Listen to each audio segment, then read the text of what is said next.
Shri Krishna. Om.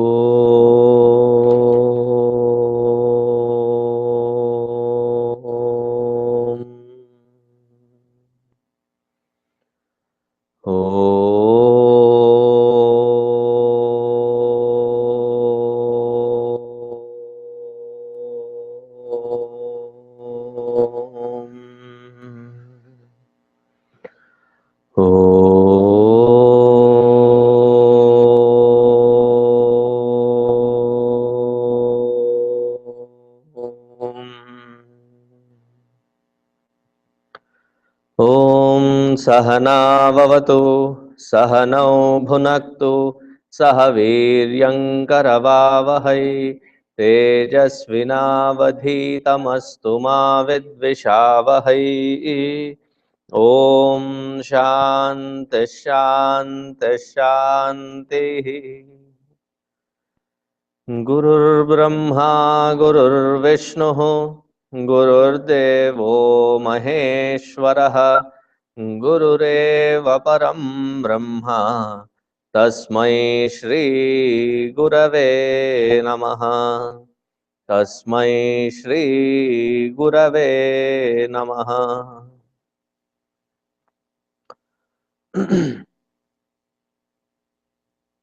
The same shloka like yesterday, the 50th one. Please try repeating it after me. स्वापनस्ववशो व्यापी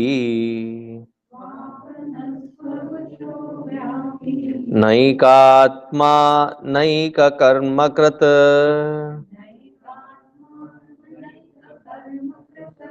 वत्सरो वत्सलो वत्सी रत्नगर्भो धनेश्वरः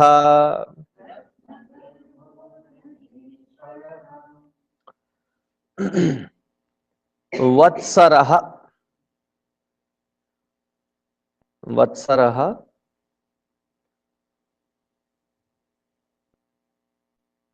there are various meanings to this word. That which keeps everything, or that who keeps everything in a calculated logical realm.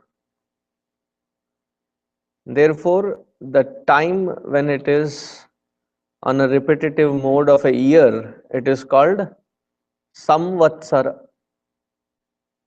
Vatsaraha, samvatsaraha. Because of the calculated, and it has all the 6 seasons in it and the 12 different months, a total of 364 point something, which makes a year. So that is one meaning. The one who regulates everything by being the time. But he himself is beyond time, but he becomes the time as well. Kalatitaya san kalaswarupaha api. The one who is beyond time, because he is the one who created time. And that therefore we cannot really identify or put our finger on when was God created. The atheist would like to put it as God was created when human beings started becoming evolved or cunning. Either.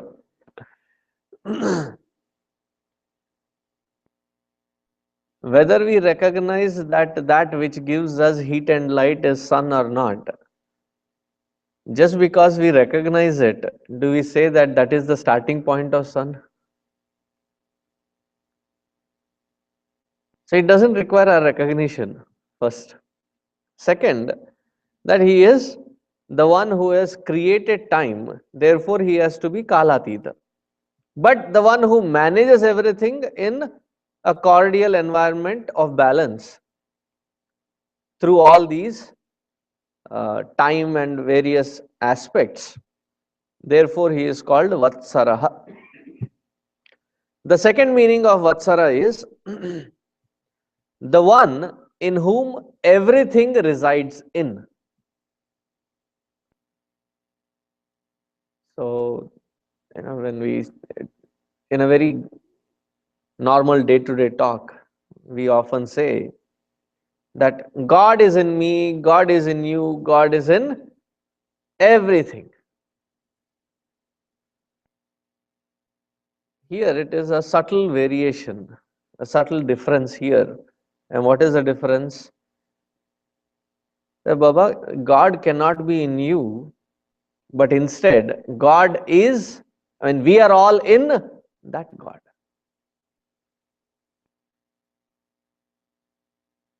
To accommodate God also in us, we need to be somebody as a higher being, a higher entity than God Himself. Does it make sense? When we say God is in me, who are you? If you can accommodate God also in you, then you must be the worshipful one. Why should I worship that God?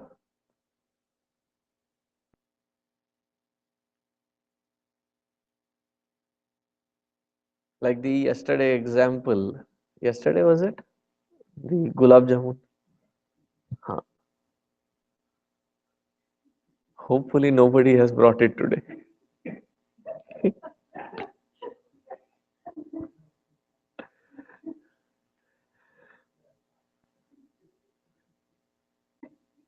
I am taking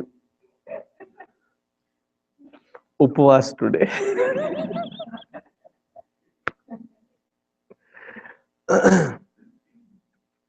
The syrup is permeating in and out as well. So the gulab jamun is in the syrup, right? Similarly, all these jivas are sustained in that Paramatma. Because anything outside of Paramatma is non-existence. What are the attributes of that Paramatma? When we define Sat Chit Ananda Swarupaha. Sat meaning existential reality. Anything that is, anything that is recognized as ease, that aspect of easiness, is-ness, that aspect of easiness shows the existential reality. How does it exist as? What does it exist as? What is its relation? What is that existence relation with me? Worldliness starts. There is this book. The book existing as a book is Paramatma expressing. But then, my book, your book. So, how do I relate to this existence and what does it mean to me? It starts bringing it down to our level of worldliness. So, everything that exists, everything that is nothing but the existential reality. And if something is outside of Paramatma, what does it mean? Therefore, the Abrahamic religions, when they say that all that which is good is God, all that which is bad is outside God, that is satanic, shaitan.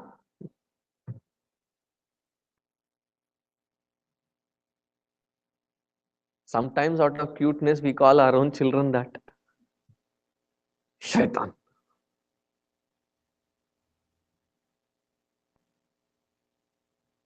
What does it presuppose when we say that all that which is bad is outside the purview of God? That there is a high scope of vulnerability, that something else other than God also exists, and that which is called good, that which is called the realm of God, can be attacked at, can be consumed. Constantly there is that vulnerability. I refuse to accept a God who is to be accepted as with such vulnerability. He should be beyond any such vulnerabilities. Here I am not talking as the aspect of avatar. I am talking from the absolute standpoint of Parabrahma Paramatma. If that Parabrahma Paramatma, the supreme consciousness, becomes a vulnerability to something called bad,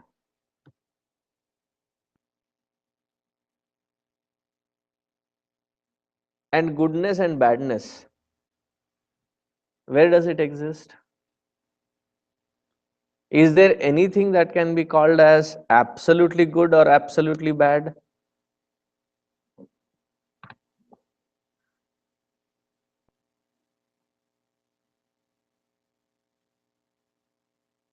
Can anything be called absolutely good or absolutely bad?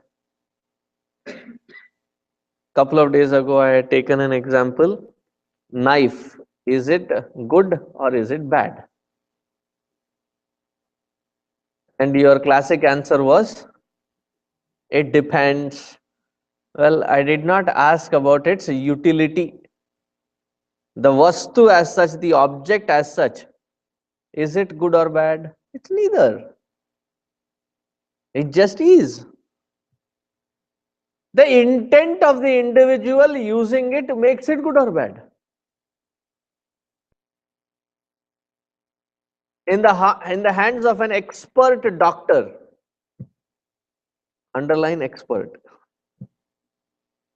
it is a blessing in the form of a, what do you call it? That blade, scalpel? Scalpel. In the hands of a loving mother, the knife becomes a good tool to make good food. In the hands of a wife, can be dangerous.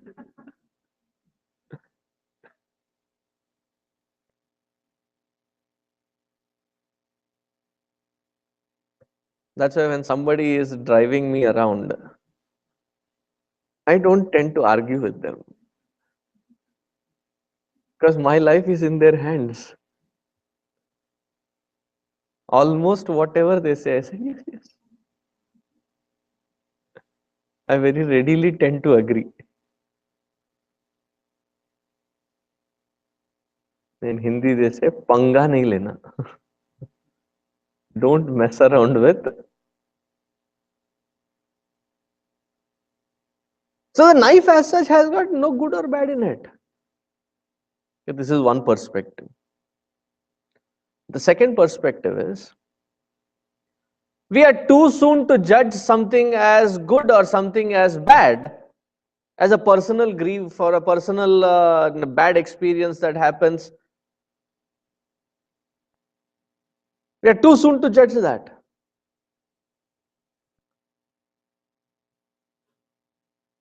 Somebody got off the school, what do you call it?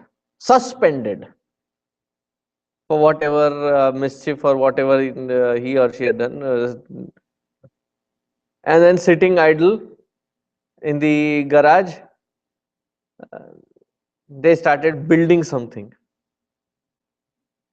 and now it is a multi-billion-dollar investment or a company.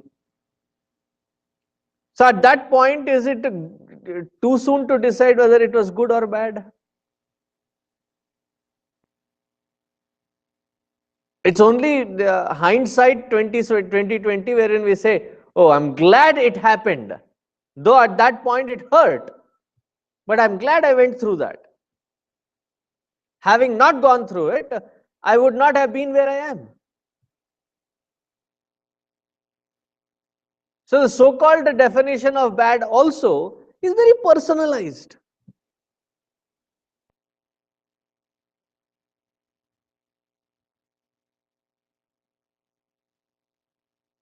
And the last point is, if bad were to be not the aspect of Paramatma, then there is a high chances of vulnerability.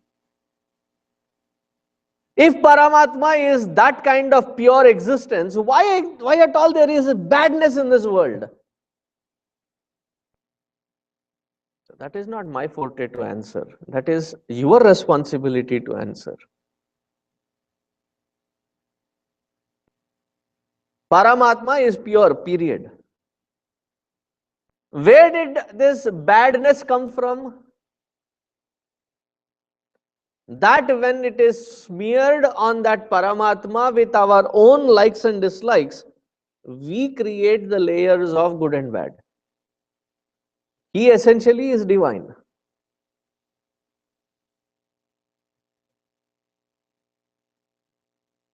So everything dwells in him, everything resides in him. Therefore, every aspect of this creation is divine.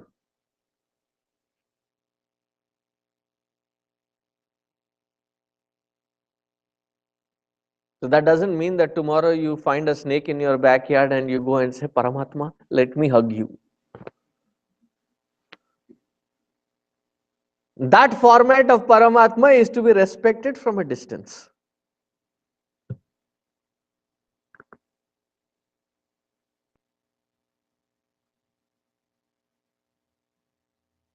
Immediately in the past, I used to take, especially in India,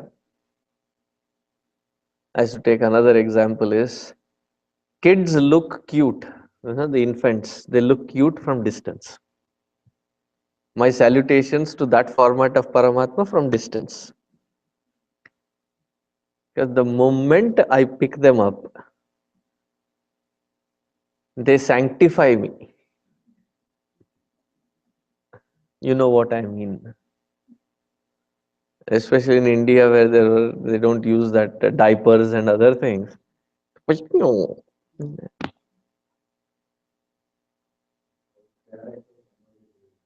Ha ha ha ha ha ha ha. When they love you so much is when they do such things. It doesn't look that lovable when it is on the receiving end. So I respect Paramatma in that format from distance. Kichi buchi, aju buchu, dur se. When given in hand, I like, okay, please take. You don't like kids, Swamiji? From distance.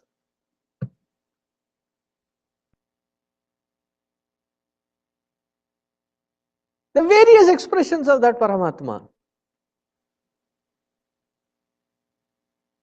But everything is included as Paramatma only. That dosha is not there in Paramatma. That he is vulnerable to something.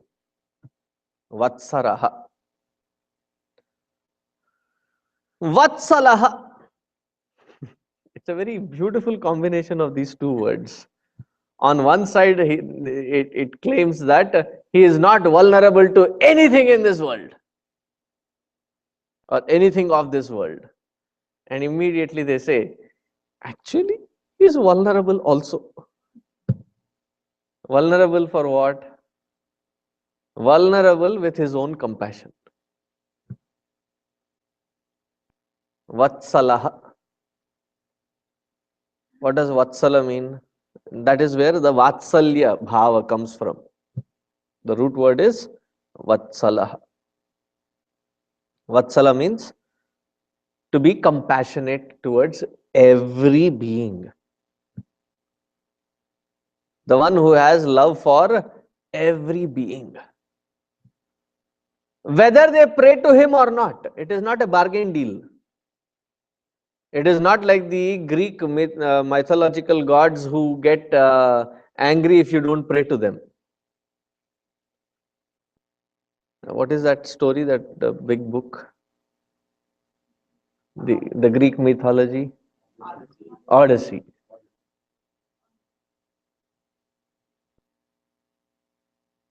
And you don't pray to them, they become vengeful.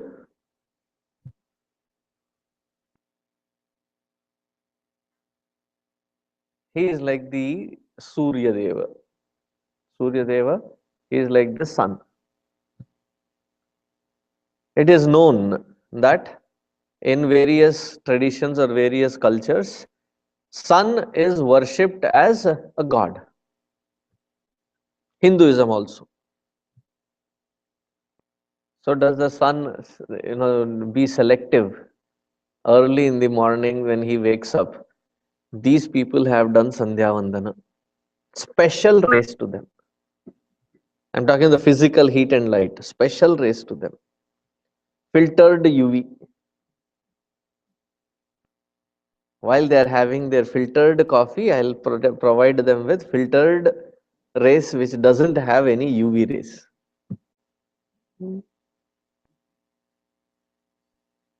Whether he shines on the Pavitra Ganga Nadi or on a sewer, he shines equally the same. There is no difference. In his eyes, there is no inequality. But when expresses through that particular instrument, the limitation of the instrument is what constrains the full glow of that Paramatma from expressing.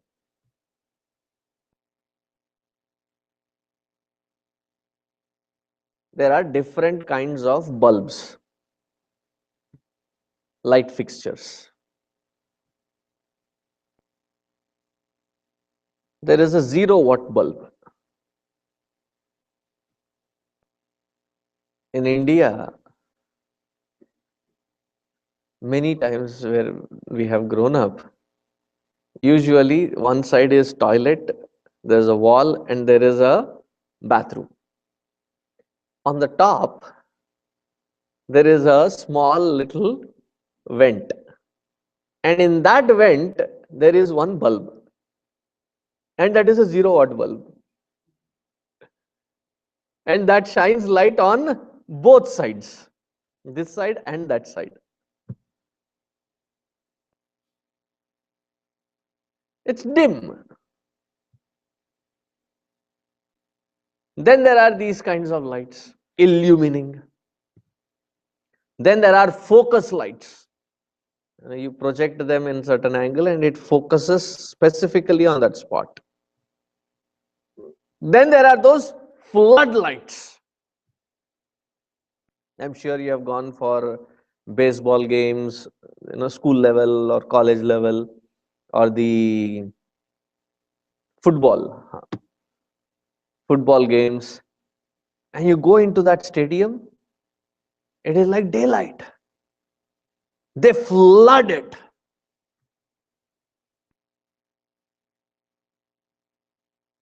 Once I had gone for a India-Pakistan match, cricket match, day and night match in Hyderabad. India-Pakistan match in itself is a hyped up situation. And that too happening in Hyderabad is adding 100 times the tension. So a group of 15-20 friends, we all went for that match. And we were on the high-end bleachers. When I say high-end, it is not a high-end seating. It is on the higher end. And it was right under uh, the floodlights.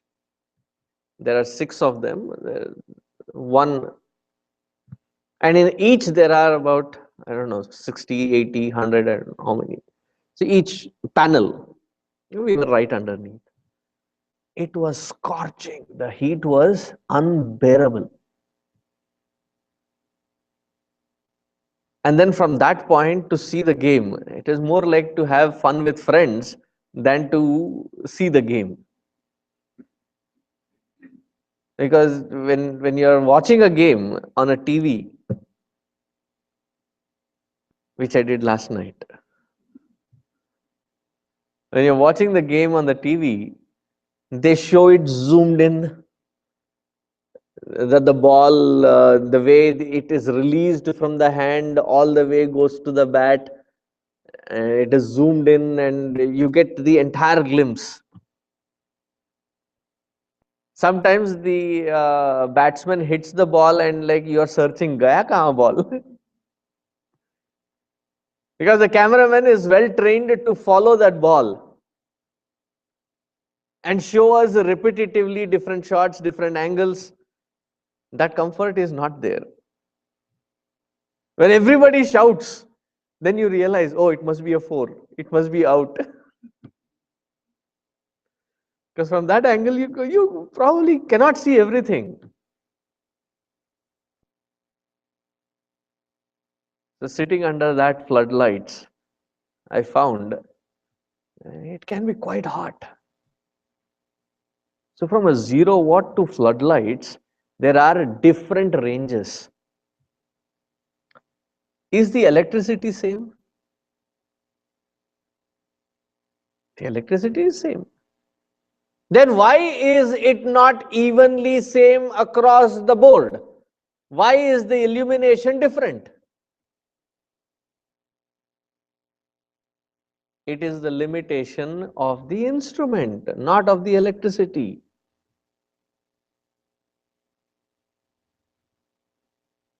Similarly, in the entire creation, in the humanity, among the humans, some are like floodlights, some are like 0 watt, and some are in between.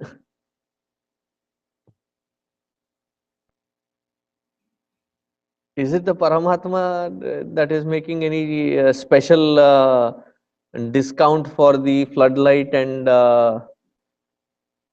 wish? For human being, for every human being, there was a remote control. And the first thing that I would have enhanced would be the brightness.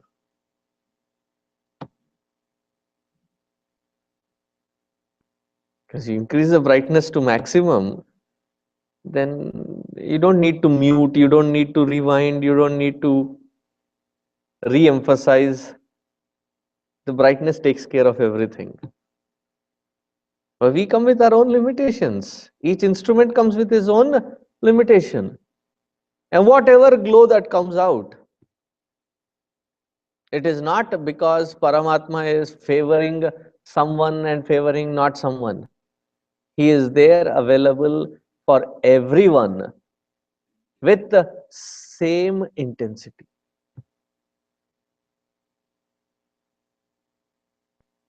And then this can be extended to the next level of discussion, wherein people say, why do good people suffer?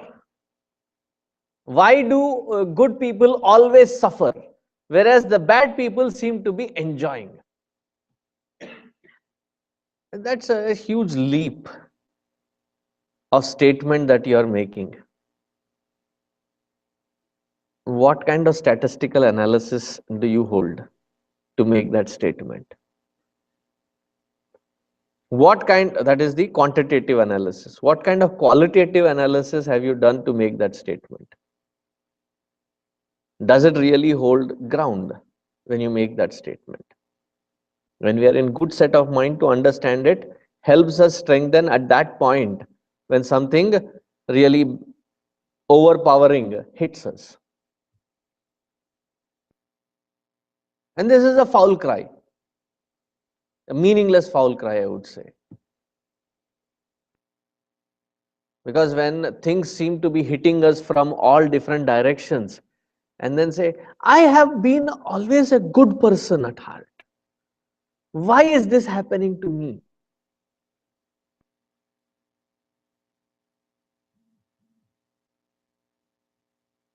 Why do bad things happen to good people? First of all, the claim that we are so self-righteously making, that I am the very goodness incarnate, is a tall claim. In all fairness, when we look at all the lists of good and lists of bad that we have done. What overweighs what?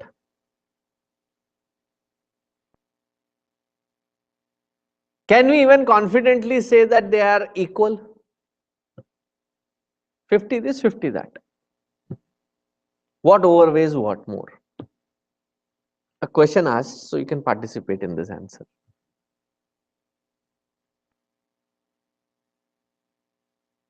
A personal answer, don't make a very global statement here. We know the facts, right?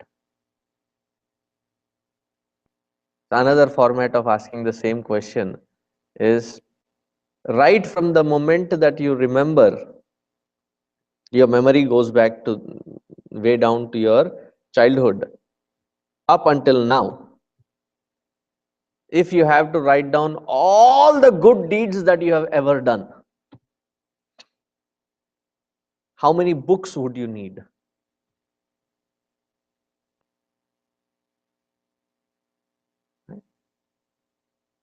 On the other hand, from that moment of memory up until now, all the bad deeds that we have done, कायेन वाचा मनसेन्द्रियैर्वा बुद्ध्यात्मना वा प्रकृतेर्स्वभावात्, whichever category,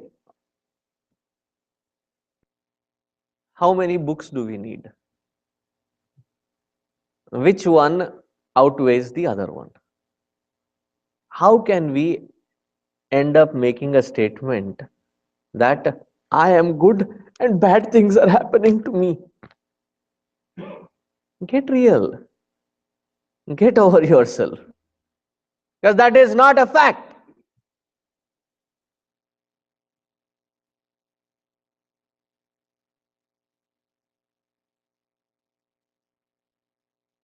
In his Vatsalya, in his compassion towards every aspect of creation, not just human beings, every aspect of this creation,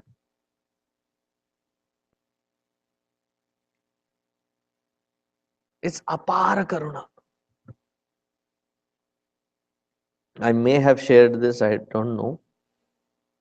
When I was in Vijayawada as the in charge of Chinmay Mission Center there, it is like the hub between south and north. So major train routes go through Vijayawada. Anybody going from south to north or from north to south, they have to pass through. And they know that there is a brahmachari, there is a Chinmay mission, and they would call, Brahmachari ji, can you arrange food for, if it is one person, 40 people, they are going on a yatra, can you arrange food for these many people? And invariably, the Indian train system follows IST. IST, Indian Stretchable Time. If a train comes on time, then you have to go ask the driver, is it today's train or yesterday's train coming on today's time? So there would be delay. So many a times I would hold on to the package and sit in the platform waiting for the passenger, that train to come, the passengers to be fed.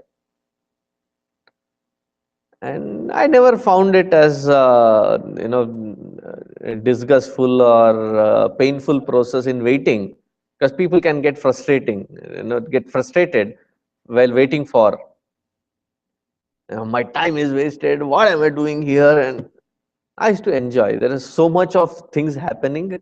It was a good platform to sit and observe. So find one nice seat, and for next 2 hours, 2.5 hours, the train is delayed. You don't need a TV. Live entertainment happening. Pick various subjects, various topics, various relations, various interactions. Fun watching.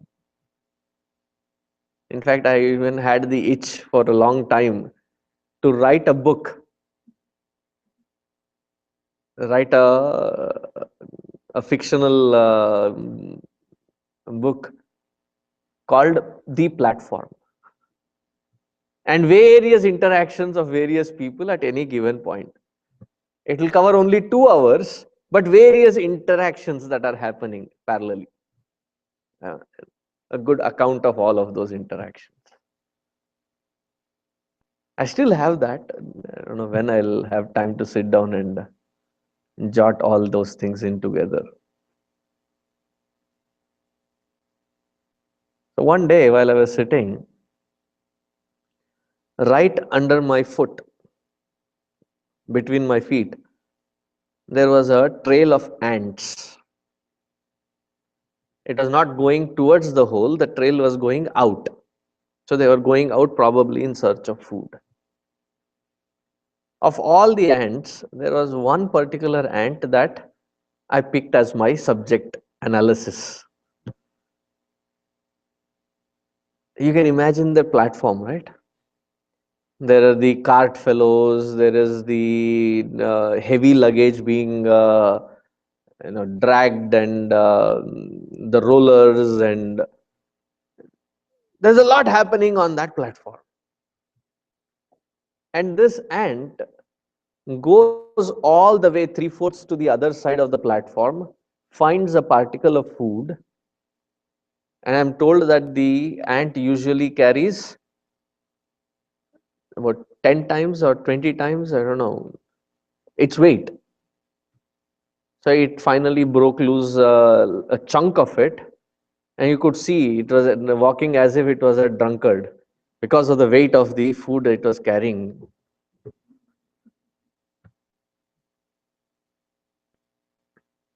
In my heart, I had crossed my fingers. There is so much that can happen. Somebody's foot, some wheel, some anything could happen. When we are walking as human beings, do we even take a note when there is an ant or something? We don't. In fact, at that point, some are getting delayed, some are rushing, and you don't even care for the other human beings. You just push them aside and then they keep running. This ant not only reaches to the food source, painstakingly brings that heavy weight all the way back underneath my feet, under the seat. It goes into the hole. Even that ant is provided for.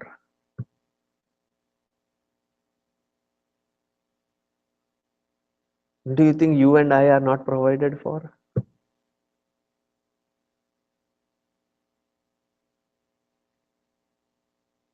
This is called seeing Paramatma everywhere.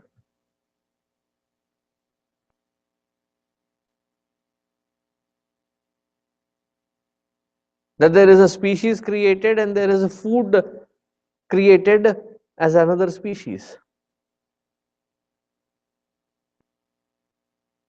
And he has not left anyone, uncatered to. And in his beautiful symbiotic balance in this ecological system, the only agitating, disturbing factor is the, who is it? There is one species called the Homo sapiens, the most dirty, wretched beings. They are the ones who create enough chaos. And they are supposed to be the cream of the creation.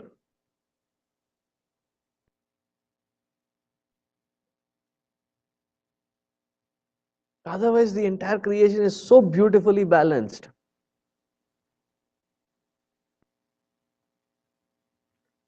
I have watched with my own eyes the Jim Corbett National Park, the various entrances that you can enter into that park. So I had spent about 20 days in there, the camping out there. And the water source, I have seen with my own eyes that on that water source, at the same point, there is a tiger drinking water, there is a zebra drinking water, there is elephants drinking water at the same time.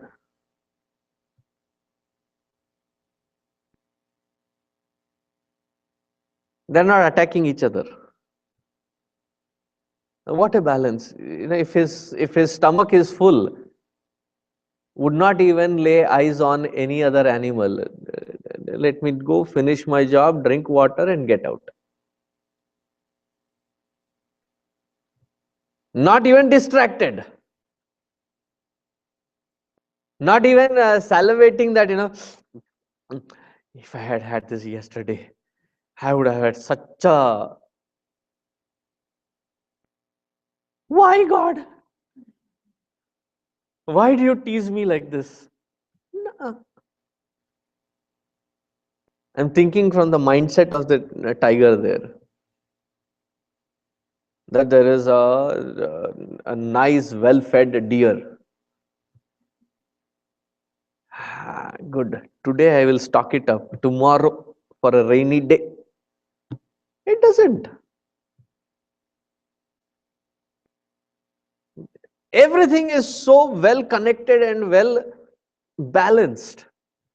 From the most micrological, what do you call microorganism level to the most complex being, everything is in its own balance. And he provides for everyone. In his providence, he has not neglected even one slight little being.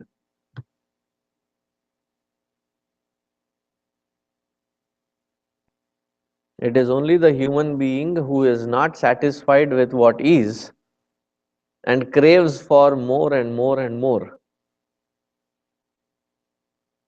Which brings me back to the same point that I often keep mentioning.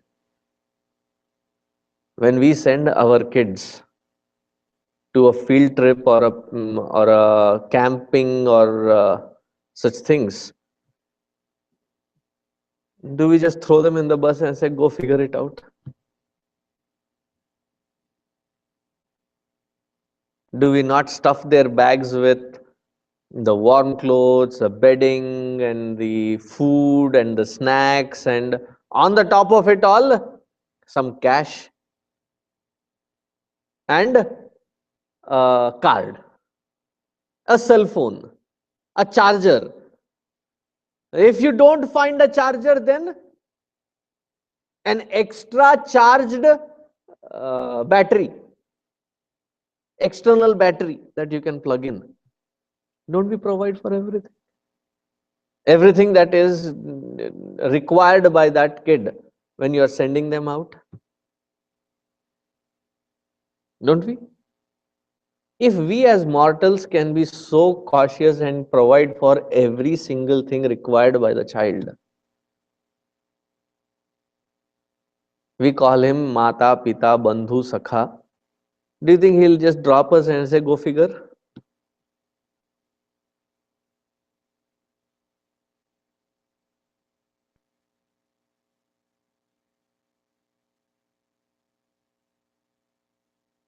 And the best part is, we come back to that God with a huge list. Oh Lord, why have you done this? Why have you given this? You know I don't like it. Take it away. All that which He has provided, you don't like. All that which you crave for, and then claim that prayers don't work. Nada. I have tried. I have attempted. He has given everything in abundance.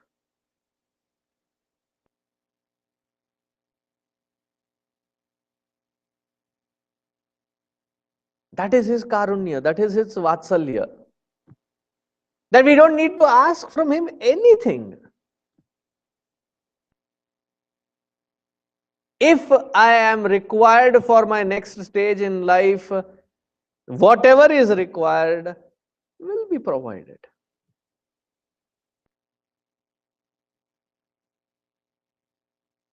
All that I have to do is put the effort in making the best use of what he has already provided.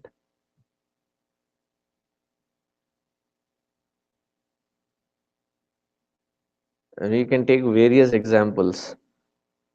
How much aspect of a computer do we use? What is the max utility that we all use it for? Browser, video, songs, photographs, uh, some documentation or Word or Excel or PowerPoint, some coding. Is that all that the computer can do?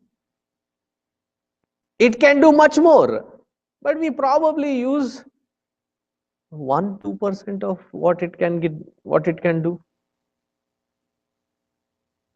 The house that we have, how much percentage of the house is untouched by us?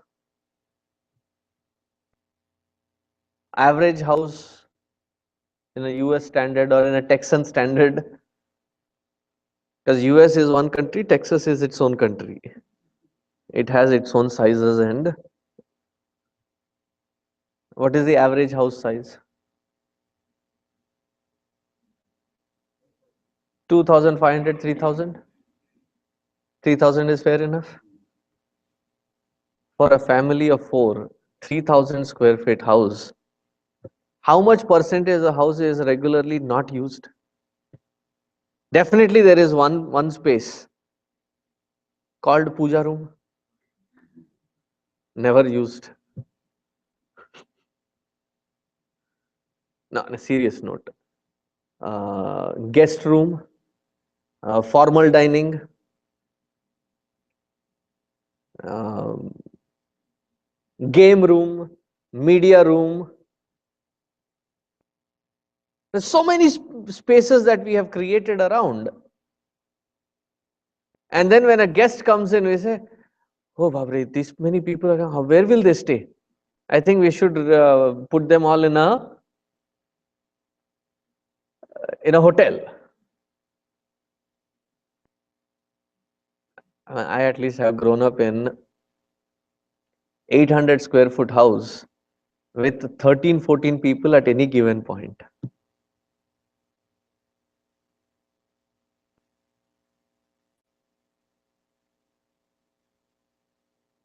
We have so much, we don't use much of it, but the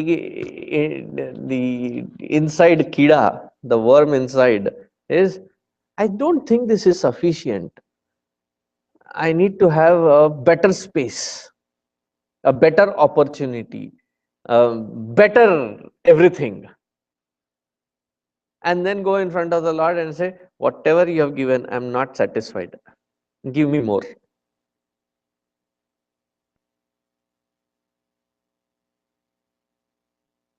He is not vengeful. The reason I say so, and still he gives his karunya unquestioned. Because when it comes to our life, how many people depend on us for their providence? How many people do we provide for? 3, 4, 5 people? 3, 4 people at least. That to whom you are taking so much of effort in providing everything for, when they come back to you every so often complaining, Mom, Dad, everybody has it, I don't have it. When will you provide for me? Shoes, clothes, gadgets, phones, bags, comforts, and every day they give you a list. These are the lists that you have not provided. You are neglecting me. You are not giving same dal, same roti sabji, same every day.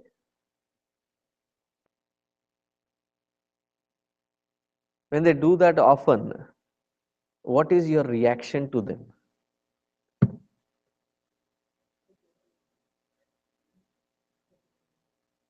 Take it or leave it is a very benign format.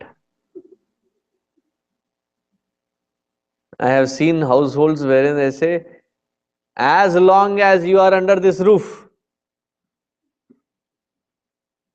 this is what will be provided.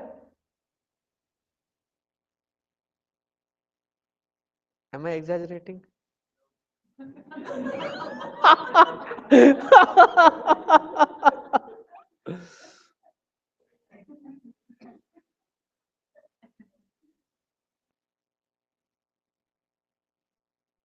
Sometimes we even threaten that what I have given is already in abundance, and if it does not reflect in your studies, if it does not reflect in your sports, if it does not reflect in your spelling bee, math bee, ye bee, wo bee,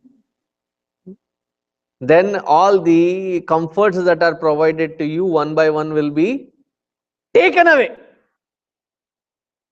No more cell phone, no more laptop, no more iPad, no more game console. You're grounded.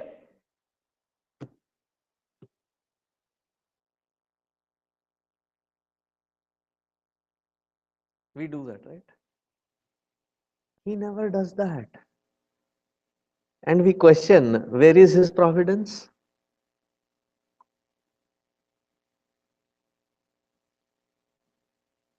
Are you getting the point? His Vatsalya is something that cannot be comprehended. His abundance cannot be comprehended. That is how much he is providing.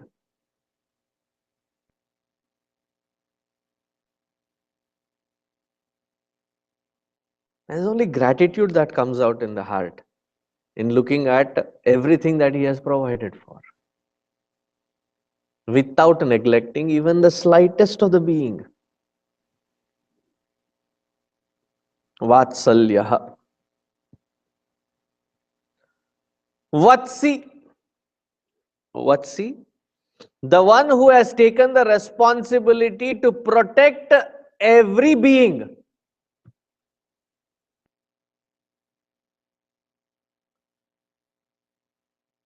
Swamiji, so many bad things happen. Where is God protecting? See, I am the only one on record. You are not on record. You are not even in the Zoom area. So whatever your reactions or responses would be will not be recorded. And even if the voices reach there, they'll not be able to identify who it is.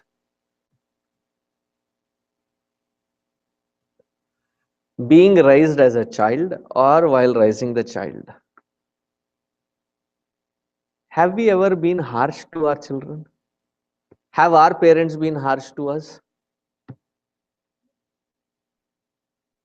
Both.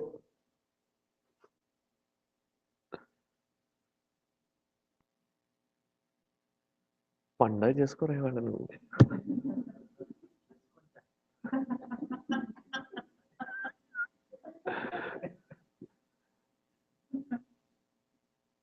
Have they been rude? Have they been,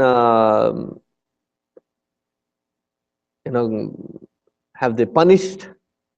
Have they ever spanked? Have you ever spanked? Ah, now the glances are going all over the place.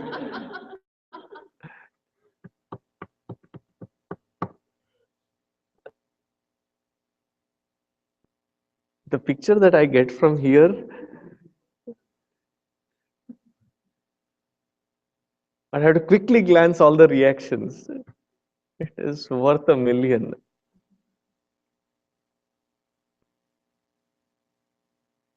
All the harshness that we have gone through, or all the harshness that we put our loved ones or dear ones, is it because of love or is it because of lack of love?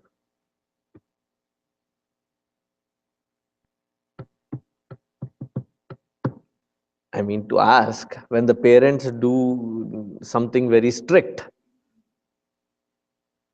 what is the often dialogue that goes along with it? I am not your enemy.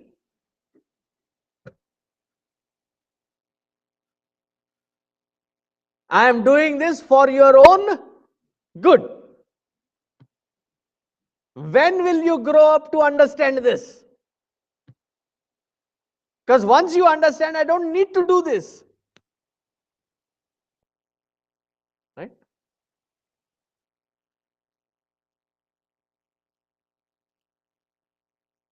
So, is it justified on our part to be harsh to our children and discipline them? Yes, no. Okay.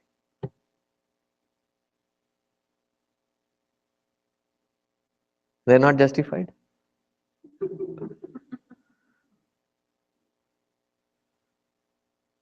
See, that is the difference. No, no, that is exactly what is the difference one has to note.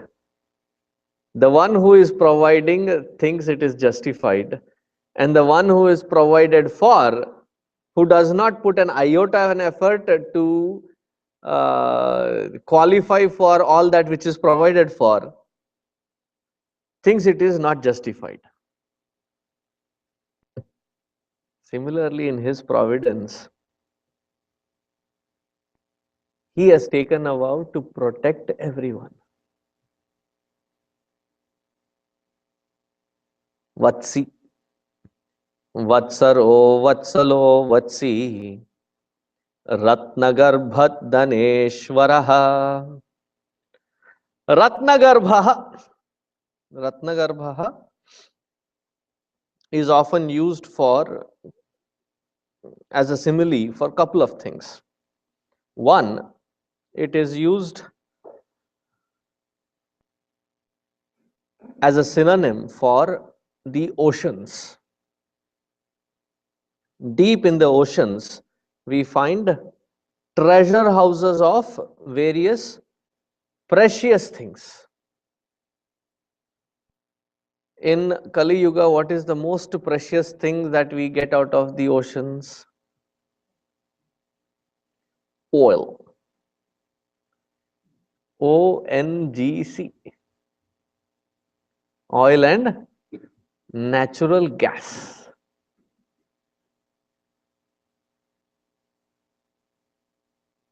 From the oceans.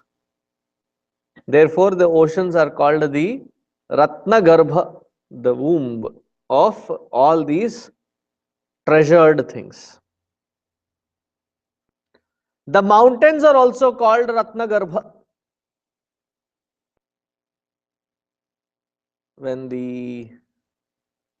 Where was the gold rush?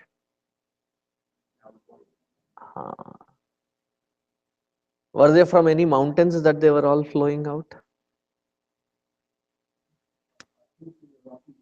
Passing through the Rockies, right? So it is a storehouse of all these precious metals, precious stones, and precious things. So he is the one who takes the form of the ocean, takes the form of the mountains, so that every form of creature can be provided for. Ratna Garbha. Dhaneshwaraha.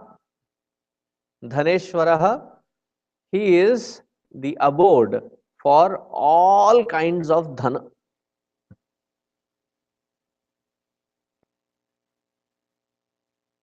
Different kinds.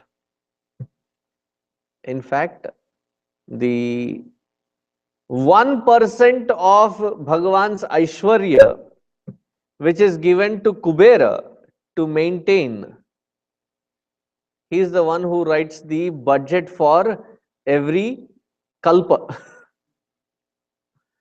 Not every year, every kalpa. He sits on mountains and mountains and mountains of treasures. And that Aishwarya which is given to him to maintain is just one iota of the entire wealth that the Lord can hold on.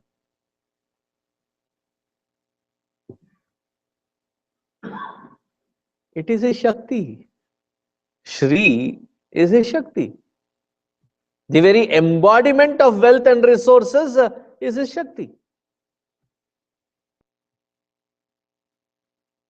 I have said this multiple times. And this again stems a question in many a confused Hindu, that why do gods have multiple consorts or spouses? Why do gods have more than one spouse?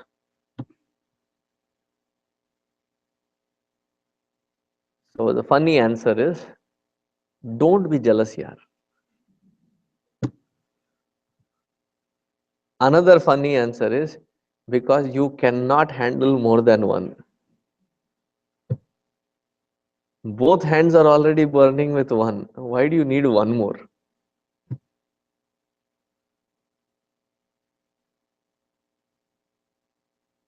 Now for the real answer is, we cannot see gods and the various uh, consorts of that deity in the same reference as we see the human beings and their relationship. In fact, the deity and his consorts are inseparable oneness.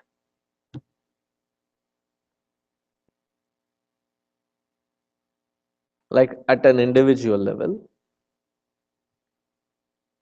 though many would say that, I'm talking only of myself, though many would say that it is not my talent, but I use it as a talent. I have various Shaktis. I have the Shakti to sing. Don't laugh at me. If I can use it as an asset, that means it is a Shakti, right? So if I have to silence a Balavihar crowd, I tell them, chup ho jao. Otherwise, I'll start singing. And I get the desired impact immediately. So is it not a Shakti?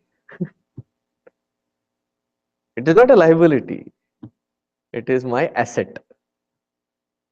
Ability to speak, ability to cook, ability to paint, ability to these different Shaktis. So let us pick one Shakti, ability to speak. Can I exist without speaking?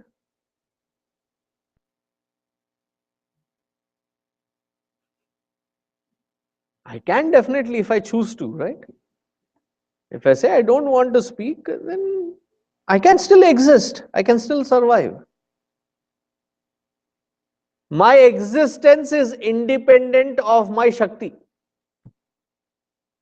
But if I have to express, I had to express through my Shakti only. So what is the relationship between me and my Shakti? I am independent of my Shakti, meaning the Shakti is the dependable variable. But if I have to express, I have to express through, express as my Shakti. Right? So all the consorts of different gods, what are they? They are Shaktis, inseparable Shaktis. We have given a form to them. We have given a form and we have given attributes. But it does not mean that they are something other than that which is the Shaktiman, which is the God. It will make it very clear when I ask the following questions. The creator of this universe is called Yo. Thank you. Everybody were looking at me like it was an alien question. Brahma. So Lord Brahma. In order to create, what should be his Shakti? He should have a vast database, big data. New thing in, right? He should have vast amount of knowledge, the know-how. And his Shakti is verily Saraswati Devi, who is the very embodiment of knowledge. That is his inseparable Shakti. Lord Vishnu, what is his job description? Maintenance is his forte. Maintenance department. Sustenance, maintenance, same difference. So in order to maintain, what do you require? Wealth also is one aspect. He needs to have vast amount of resources. A huge amount of resources. And these resources appear in various formats. That's why the most prominent of these resources are often coined as Ashtalakshmi. Dhana Lakshmi, Dhanya Lakshmi, Vidya Lakshmi, Saubhagya Lakshmi. They're all different formats of resources. That is also his inseparable form. Now Lord Shiva. Again, let me go back. Lord Brahma's job is easier than Vishnu's job. To create Chitrakoot was easy. Year to year to maintain it is difficult. In the classrooms, all that the kids have to do is sit, finish up with the class and leave. Along when they leave, they take pieces of carpet also along with them. There's the right proof right there. Not that he is the cause, I'm saying the proof is right there. The carpet being pulled out. And once you have to keep repairing it, keep maintaining it. Maintenance, and there were leaks. Do you remember there were yagnas wherein we used to have tubs and mugs and things all over the place? When it would rain, it would be evident. So we had to redo the entire ceiling, and not ceiling, entire roof. Maintenance.